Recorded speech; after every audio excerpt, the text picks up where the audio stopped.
into another episode of EAU DE GROOVE every Wednesday, 2 to 4.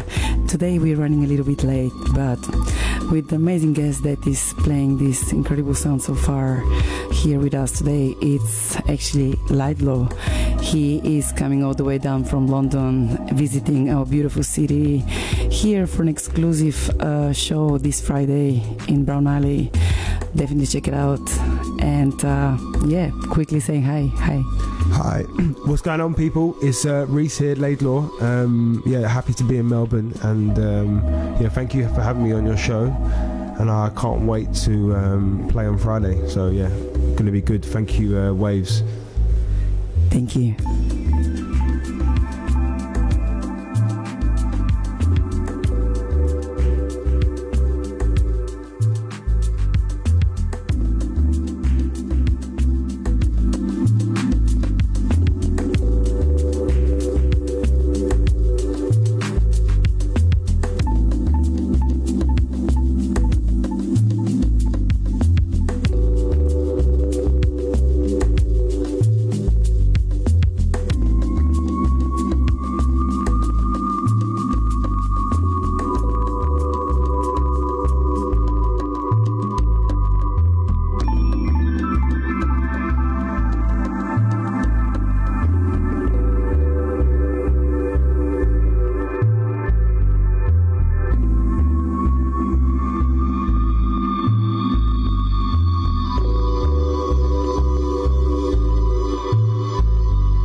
This is Laidlaw playing live in the studio of Kiss FM, this sublime sound.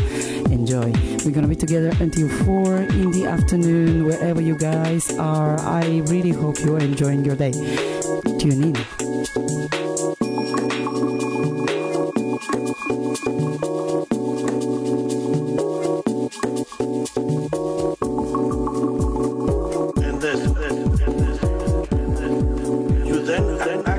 This dimension that is one way it's pure power, pure intelligence, and it created arises out of that.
You're listening to the unreleased track of Laidlaw, who is playing live right now in the studio of Kiss FM.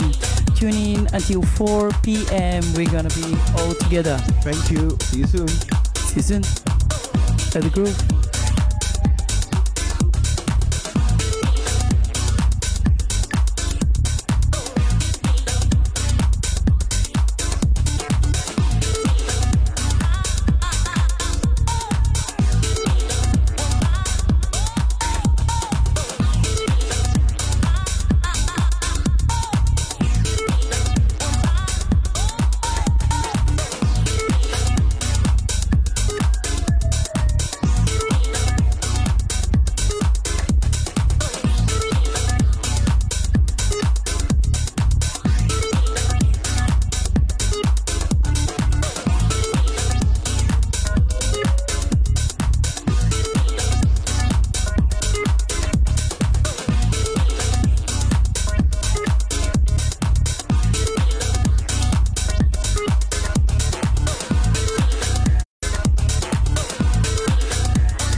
Kiss FM.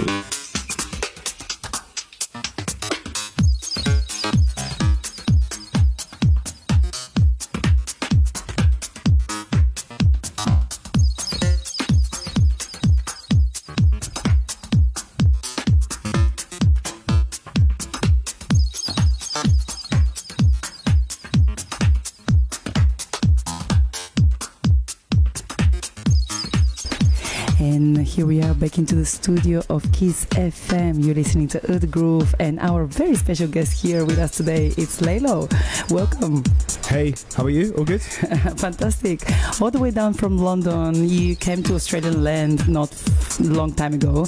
It's been probably a week and a half / 2. How has been your journey around Asia Pacific so far? I mean, it's a lot warmer than where I'm from right now, which is obviously the main, well, not so much Melbourne. Melbourne's quite similar. That's right. Everywhere else is pretty. We've been laughing about this all day long. But as I wanted to introduce you, Laidlaw, obviously you're an amazing music producer based in London.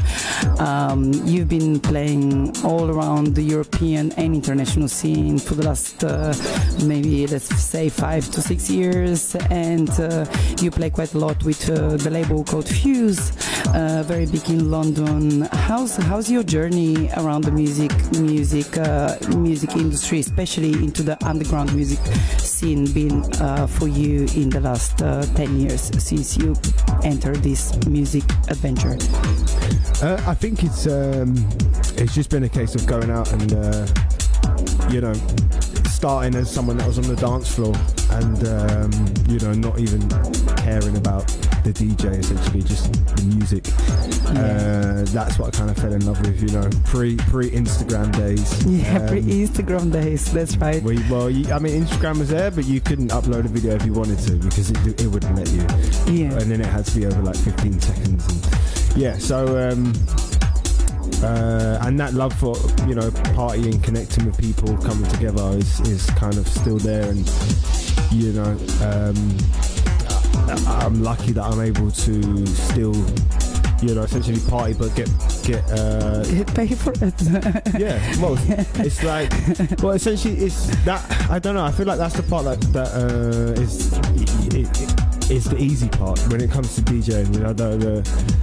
There's so much that goes on between the gigs, everything from getting the music to getting to the gig, is an essential part and a very, very important part, and sometimes the hardest part. The sacrifices you make with, should I go out or should I do something else? The moment you start working for yourself, I remember it. I woke up the first morning where I finally had quit my job, and it was like full-time DJing.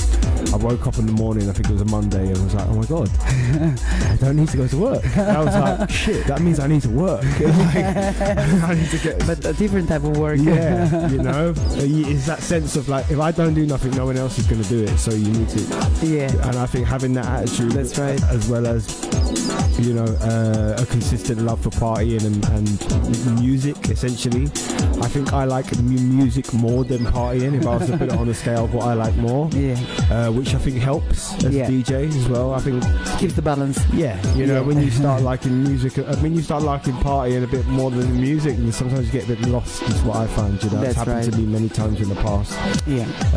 But really, if there's no music, there would be no party, So whether that's drums around the fire or that's right, bass coming out the function ones, that's right, it's the same thing, That's right. And were you always so curious towards music, even as a child? When I was 13 years old, I told my mum that I was staying at a friend's house because she wouldn't let me go further than our roads, and I went to this under 16s party because I was always so curious. Always so curious. I'm not surprised you become an artist and a DJ. You're gonna love digging for sound if you like to be a DJ, I guess. Exactly. Yes, beautiful. And did you have the opportunity to play any musical instrument back then before becoming a full-time producer and a DJ? The first instrument I remember playing was in like year 1 or 2, so I must have been about 5 or 6, which was a flute. Nice. And then I obviously didn't like that because I stopped playing that. And then I remember I played the violin, and that was like the start of, I want to say that, no, I think it was towards the end of primary school, so I must have been about maybe 8, 9, 10. And I stopped playing that because obviously it wasn't cool to bring in a violin to school at a certain age. It's not a rock and roll instrument, No, right? you know, so that's probably the reason why I stopped. And then I found the drums, you know. There you go, that's quite cool. You know, cool to play the drums. And then I remember when we went from one school to like our school got knocked down and they built a new one. And in this new school, they had they swapped the drums for electronic drums. Wow. You know, so There you go. but then I felt my love for that kind of changed because I like, you know, hitting the instrument and like it was like, what's this, you know? I had like 1 year of playing real drums and then there was these other new things. I was like, this is not what I like. So real curious Yeah. even since young age. So then I stopped going in that room and then I went in the other room, and in the other room they had these new computers and I was like, oh, what's this? Oh, Fruity Loops. Oh, what's this? You know? Ooh. Oh, what? Making music on the computer. You know? Yeah. So And that- is it really how the production side and musical side of you started sparkling towards electronic sound? Yeah, I mean, I think even now I Or don't. more towards the party scene? Through the party scene. Yeah, I think that was just more of a. You can make music, you know? Because obviously we live in a world right now which is a lot different to, say, the world that I grew up. I was on the cusp of a different world, you know? And back then you just discovered things, whereas now you're kind of exposed to everything, you know? And things ain't so much of a shock, which is good, you know, because it opens room for other things, you know? I'm pretty sure that my parents, when they grew up, wasn't thinking about Ableton, you know, but they had other things to think about. That's right. So, did you grow up with a lot of music played by your mom and dad, or how was your childhood? Yeah, I mean, my childhood my memories of it are actually very vague. I don't know why, but but I do remember a sound, and the sound that I always used to remember playing from my house was like reggae, soul, Motown, that kind of vibe. That's what, when I think back as a kid at home, that's what I remember. It is quite important with the sound that you're growing up with, because in a way defines your groove in the future, right? And from what you have shared with me previously, you really follow the flow of your life. Mm-hmm. You've been through so many things. You lived in different places in different countries as well, like Spain, for example. Mm-hmm. You had quite a long experience living around Ibiza. Do you think the sound that you listened as a kid and the sound you were surrounded by actually triggered your trips around the world and the way you started traveling and opening up with different cultures as well? I mean, it's definitely would have influenced what I liked for sure, and maybe would have started something. I don't know. It's something that. Like, why Spain? Why Latino? You know, from a place like England, why would you move to a place like Spain? Just because it's hot. Now with Ibiza, there was just a magic. You know, there's always a magical essence behind Ibiza. That's right. That's for rock, and you know, it was spend your summer in grey London or spend your summer on the beach in Ibiza. Go with the beach. 20 years old, like, what are you going to choose, you know? That's right. And they play amazing music, it's amazing parties, you know. But even then, it was a little bit different then to... What is it now? Well, it was, we were quite lucky that, well, even when we went then, the people that went before us was like, it's not the same. And, you know, everything changes. But I remember every single week we used to go to Musicon on a Friday and then come out of Musicon Saturday afternoon, like 1-2 p.m. every single Saturday. But they don't do that as much now. Sorry, I've got to bring a track in. Well, actually, I had the opportunity to live in Ibiza just last year, and I have to say, yes, that's right. The scene has changed quite a bit, but at the same time, the soul and the essence of what it used to be is still there, because thanks to the people that are still there to represent that movement, places like Underground Ibiza really made my summer. Yes. Places like this random amazing crews running amazing underground music scene parties in the villas made my summer. So I think the essence of back in the days of WE.V.E.S is still there. Yeah, no, I'm just more talking about, like, obviously you can never take away the magical vibe, but I'm like legally, you know, clubs are not allowed to stay open at past 7 a.m. now. I think that's it is. right. Whereas when we went, they was, you know, and they did 24/7. Yeah, they weren't. No, they wasn't 24/7. That had changed like years before me, you know. And I remember people used to be like, "Oh, it's not the same," because we used to go to Space, and then Space would finish, and then go to DC10, and then DC10 would finish, and then we'd go to Amnesia, you know, because it was just like they never closed, you know. That's right. But that's you know. But like I said, the magic is the magic of it is still there, you know. And of course you had this amazing chapter in your life where you lived in a foreign country like Spain, and as we were speaking earlier, you mentioned that you're about to undertake another new journey in your life, migrating maybe into a new place that is very dear to you, and that might open quite a bit of amazing doors of creativity within your future music career. Yes, so I'm actually moving to Amsterdam from London. Yeah, mainly just for a change, you know. I was born and grown up in London, so yeah. It's London's a beautiful city. However, it's like I'm not there that much. I'm not there enough to justify, you know, being there, you know. So I just thought what city's gonna serve my purpose the most. My agency's from Amsterdam. I have so many friends in Amsterdam. They have some of the most amazing clubs. One of the most amazing airports. Fact, yes, you know, I agree with that. One of the most amazing airports. And the people are just quite happy, you know, with who they are and where they are. So I'll give it a go, see what happens. It's wonderful, and I really wish you so much luck within your new journey in your life. It's a nice way to start 2024, and as you have to remember 2023, what was your highlight of the year? My highlight of 2023? Whoa. Or just few of them? I mean, yeah, there's a couple highlights.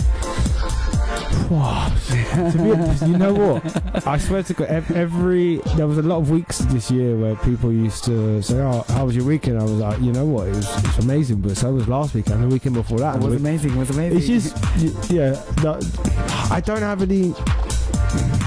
It's hard to say because honestly, this year has been, you know, I don't even have fingers on my hands to say.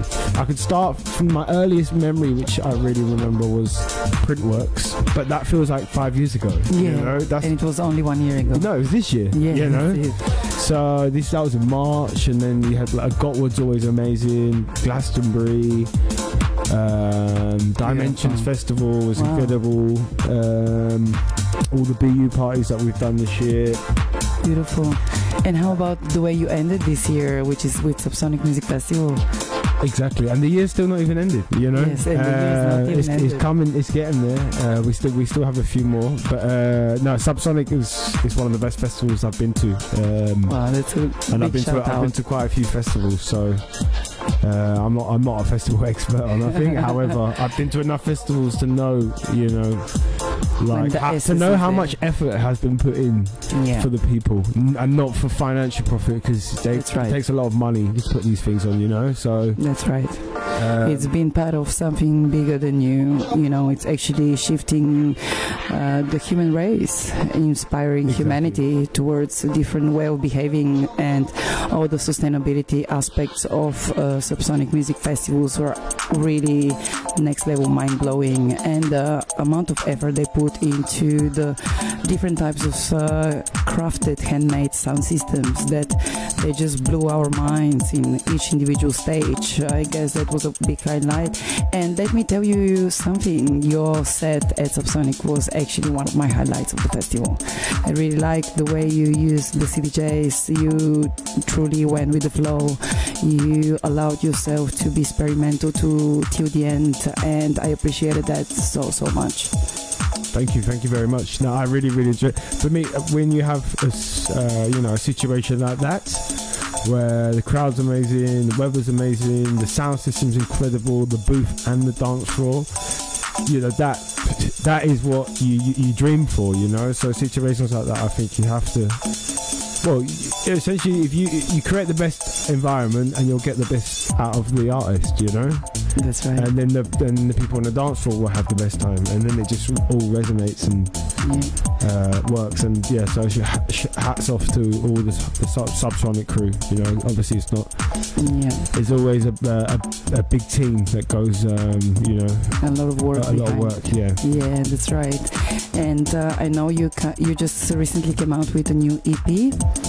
Yeah, it was on W.A.V.E.S, which was my most recent EP, which was like four tracks. It was actually my first solo EP, actually. I mean, I've put out a few songs here and there throughout the years, but to be honest, most of my music's unreleased, and I rarely play it out, apart from today, where I've played every single track has been unreleased. To be honest, this track is actually released. This is the only track that's released so far that I've played. But yeah, just all my own production. It's not every day you get to play these stuff out. So I thought, hey, why not? Absolutely. Thank you so much for sharing with us and our audience your amazing sound and all these amazing unreleased tracks. And tell me, if you have to send a message to the world, especially knowing what the world is going through right now and everything that's happening, and you as a tour artist, you tour around the world and you truly spread your love and your music, and you contribute so much to human consciousness in a way that through music we're trying to touch hearts, but you have to express this through words. What would you send if you have to send one message to the world? What would that be? I mean, look, the world is built up of you know, billions of little worlds, as in, you know, I have my world, you have your world, so just make your own world better and the world will be better. That's it. You know, that's all I can do. You know, all I can do is make my world better. You know, I know what I would do, I know what I wouldn't do, and it's, you know, I think when you live in a world where you think, if I can do it, everyone else can do it, you know, just always keep that in mind when making decisions, you know. And that's it. That's what I would say. Beautiful message. Thank you once again for this amazing interview and for everything that you've been playing with us and for us so far. I'm really excited to hear you last one or two closing tracks. And once again, if you wanna see Laidlaw performing in the exclusive show of Melbourne, he is gonna be playing this Friday in Brown Alley for an event run by W.A.V.E.S. And yeah, would you like to add anything on this regard? No, just shout out to Eddie for getting me down again. I played for him last year when I came over here. It was a great party, great people. So yeah, Melbourne might not have the weather, but they got some great parties. So that's right. Thank you. Thank you so much. Just join this Friday, Brown Alley. Laidlaw is going to be playing an exclusive set in Melbourne for W.A.V.E.S. And for whoever is listening around there, we're going to be live until 4 p.m. So stay tuned. My name is Lili Joy. You're listening to The Groove, and this is Kiss FM with a special guest in the studio today, Laidlaw. Thank you. Peace.